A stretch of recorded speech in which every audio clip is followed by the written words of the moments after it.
যে ছাত্রদলের কয়েকজন প্রার্থীকে দেখতে পেয়েছি। তো আমরা অনুরোধ করব যে আচরণবিধি আছে সেই আচরণবিধি যেন মানা হয়, এবং এক্ষেত্রে আমরা সবাইকে আহ্বান করবো এই গুরুত্বপূর্ণ আকাঙ্ক্ষার আলোকে একটা সুস্থ নির্বাচন বিনির্মাণ করতে এবং সারা দেশকে একটা মেসেজ।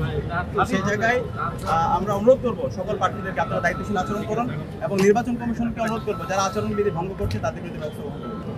আমরা পর্যবেক্ষণ করছি, আমরা আশা রাখছি ছাত্র সংগঠন আছে, নির্বাচন কমিশন আছে, আমরা সবাই দায়িত্বশীল আচরণ করব।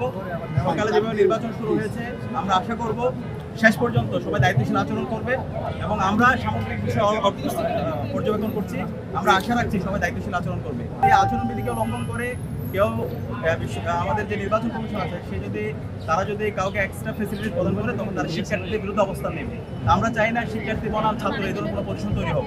আমরা চাই এই নির্বাচনের মাধ্যমে সারা দেশে চমৎকার বার্তা দিতে।